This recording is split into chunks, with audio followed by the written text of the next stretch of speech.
James Stewart. A movie star turned war hero, James Stewart traded the spotlight for a cockpit in 1941, becoming the first major Hollywood actor to enlist in the U.S. Army Air Corps. But fame wasn't his shield. He flew 20 deadly combat missions, leading bombing raids that turned German skies into fiery infernos. What haunted him most wasn't the enemy fire, it was the quiet after, the lives changed below. His decorations, including the Distinguished Flying Cross, told one story, but his later roles revealed another, a man forever altered by the carnage he witnessed. And yet, Stewart wasn't the only one haunted by war. A darker tale awaited another Hollywood icon. Clark Gable. The King of Hollywood didn't just sit on his throne during World War II. Clark Gable became a U.S. Army Air Force's captain manning B-17 bombers over Nazi Germany. A near-death encounter, flak shredding his aircraft, a shell brushing his boot, wasn't enough to break him. But what really rattled the Nazis was Adolf Hitler's obsession, a bounty on Gable's head, alive and unscathed. Gable laughed it off publicly, but privately, the weight of his wife's death never left him. The skies held secrets, but below them, another Hollywood giant carried the weight of wartime despair. Henry Fonda. Henry Fonda didn't want to fake it in Hollywood while real men fought overseas. In 1942, he joined the Navy, manning destroyers and facing enemy fire in the Pacific. The bronze star on his uniform wasn't just for show, it symbolized his courage during the chaos of D-Day at Omaha Beach. But Fonda's post-war films hinted at a deeper truth, an emotional turbulence he brought to roles that mirrored his battlefield anxieties. Courage runs deep, but for another Hollywood rebel, it wasn't just about survival, it was about carving a legacy on uncharted ground. Eli Wallach. Before becoming a screen legend, Eli Wallach fought on a different stage, World War II. Drafted into the Army in 1940, he served as a medical officer, treating soldiers while the world unraveled around them. But it wasn't all bandages and syringes. Wallach was a performer, even in uniform, mocking Hitler in impromptu plays for fellow troops. That fearless wit would define his acting career. But during the war, it served as a weapon against despair. In the trenches of human suffering, another Hollywood icon found their battlefield not with bullets, but with sheer will. Bea Arthur. Long before the Golden Girls, Bea Arthur broke barriers as one of the first women in the Marine Corps in 1943. Typist by day, truck driver by necessity, she shattered gender norms with grit and determination. What the public doesn't know is how deeply her service shaped her no-nonsense persona. There's no acting required when you've faced institutional barriers head-on. Arthur's strength came from surviving an era that often underestimated her. Yet, just when you think Hollywood had seen enough trailblazers, another figure stepped forward, defying expectations with every move. David Niven. Before gracing the silver screen with charm and wit, David Niven was dodging Nazi bullets as a lieutenant in the British Army. Refusing a cushy propaganda role, he demanded frontline action, serving in the elite Phantom Signals unit. His mission? Sneaking behind enemy lines to gather intelligence, a task as dangerous as it was vital. The 1944 Normandy invasion wasn't just history to Niven, it was his battlefield, his blood, his fear. But the war had more stories to tell. And another Hollywood star was just as determined to rewrite the script of their legacy. Paul Newman.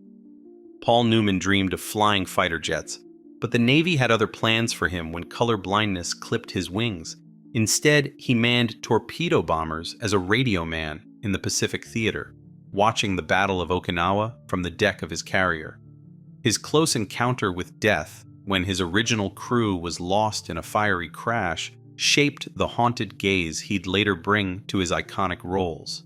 Survival wasn't the only thread connecting these actors. The next found their courage amid the frozen shadows of war. Charlton Heston. Charlton Heston's heroics weren't confined to biblical epics. During World War II, he joined the Army Air Forces, flying as a gunner over the frigid Aleutian Islands. The forgotten Northern Front was brutal, with freezing winds and enemy attacks testing every fiber of his being. Heston's wartime resilience shaped his commanding on-screen presence.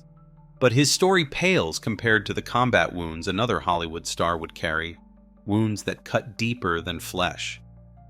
Robert Stack. Before playing Elliot Ness, Robert Stack took aim at a different enemy, Axis powers.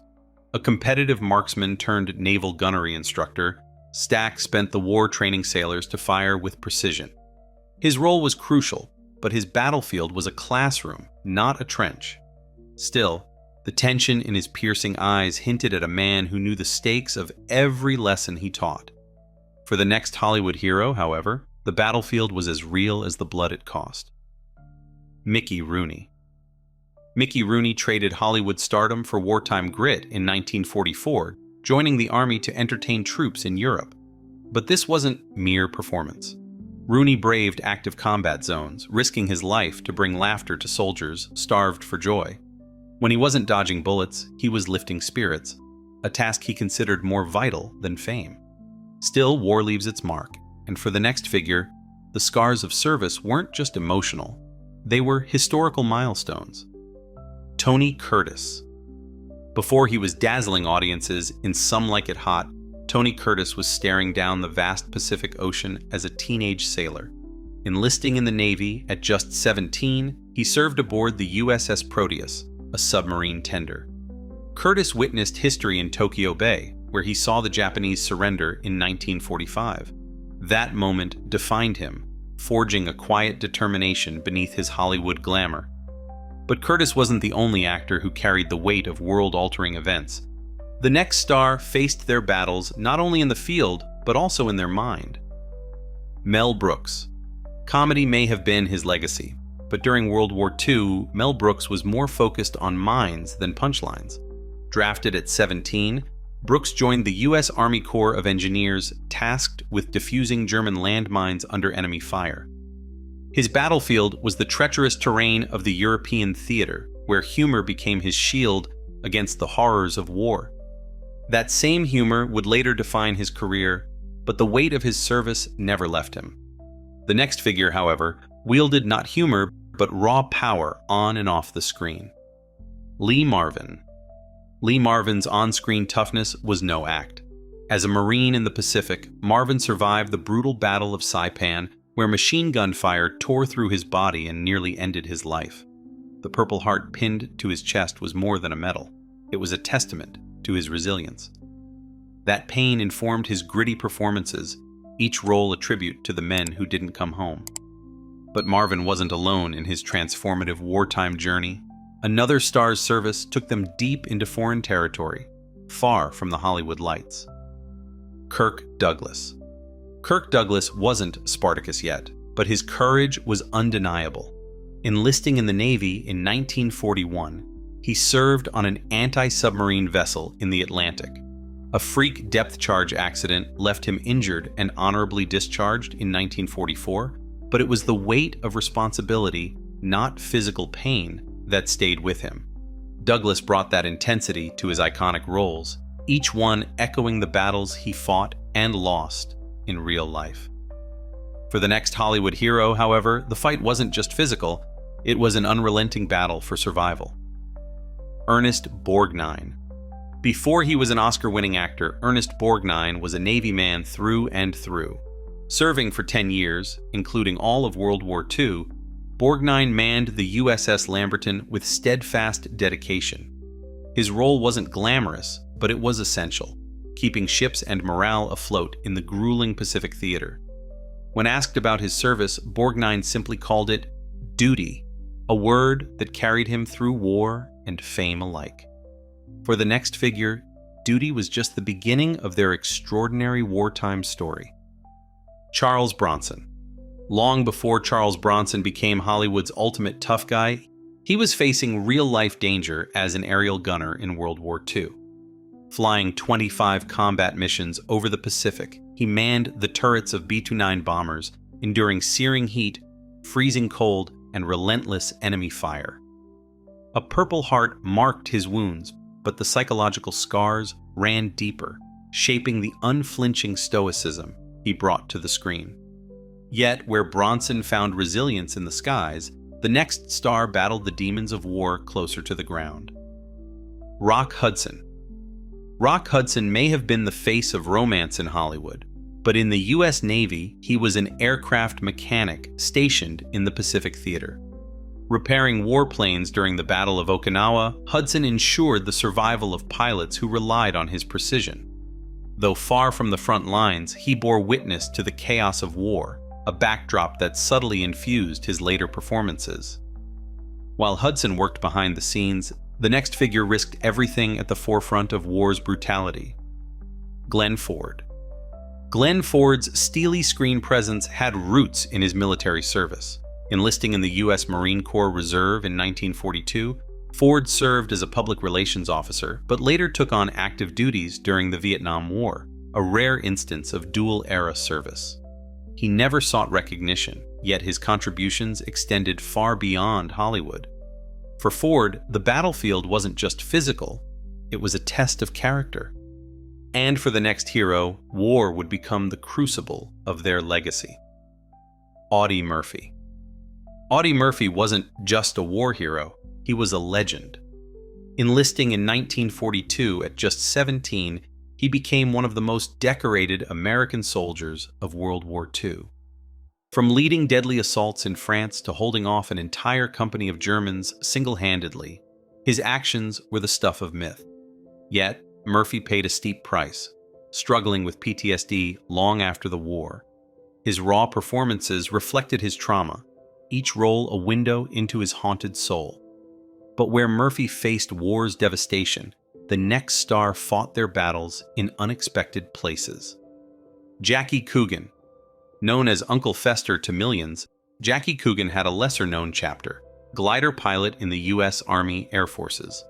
Flying unpowered aircraft into combat zones in the China-Burma-India theater, Coogan's missions were as perilous as they were vital.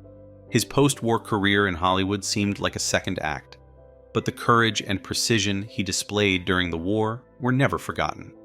Yet, Coogan's daring pales next to the high-stakes intrigue of the next wartime story. Robert Taylor. Hollywood's golden boy, Robert Taylor, traded his leading roles for the cockpit during World War II. As a lieutenant in the U.S. Naval Air Corps, Taylor trained pilots at Naval Air Station Corpus Christi, preparing them for combat in the unforgiving skies of the Pacific. While he never saw direct action, his work was crucial. Each pilot he trained carried his lessons into life-or-death missions. But Taylor's contribution was just one piece of the war effort.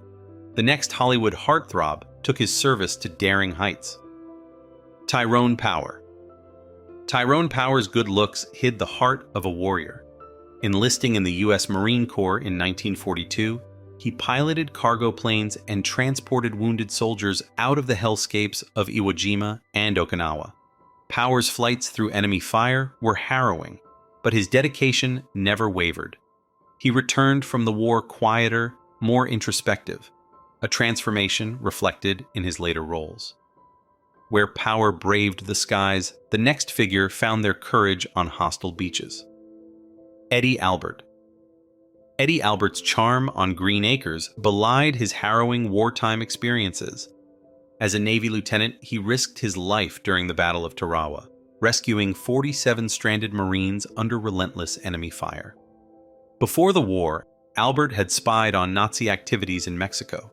Disguised as a circus performer, a role more daring than any script, his bravery earned him a Bronze Star, but his post-war advocacy for the environment revealed a man determined to fight for the planet, too. The next story, however, takes us into the icy shadows of Europe's most brutal battlefields. George Kennedy. Before George Kennedy captivated audiences in Cool Hand Luke, he was fighting the bitter cold and German artillery as a soldier in the Battle of the Bulge. A 16-year veteran of the U.S. Army, Kennedy endured one of the most grueling campaigns of the war. Injuries from his service ended his military career, but his resilience defined him. Kennedy carried the weight of war into every performance, his gravitas shaped by the battlefield. While Kennedy survived the front lines, the next figure flew into the jaws of danger with unflinching resolve. Sterling Hayden. Sterling Hayden's life was stranger than fiction. Enlisting in the Marines under the alias John Hamilton, he joined the OSS, the precursor to the CIA. Parachuting into Nazi-occupied Yugoslavia, Hayden coordinated with partisan resistance fighters, supplying them with weapons and intelligence. His Silver Star and personal commendation from Marshal Tito proved his valor. But Hayden struggled with the weight of his actions, a burden that infused his later roles. For the next star, though, duty came with a unique blend of danger and public scrutiny. Robert Montgomery. Robert Montgomery's wartime service wasn't just honorable, it was daring. As a lieutenant commander in the U.S. Navy, he commanded PT boats in the Pacific, taking on some of the war's riskiest missions. Montgomery's courage didn't end there. He also served as a destroyer commander during the D-Day invasion, leading his ship through enemy fire to support Allied landings. His Bronze Star and Legion of Merit symbolized bravery, but Montgomery's war stories stayed largely untold, leaving his audience to wonder about the man behind the uniform. If you enjoyed this video, please leave a like and comment. Also, consider subscribing and hitting the notification bell to get notified of our newest videos. Thanks for watching.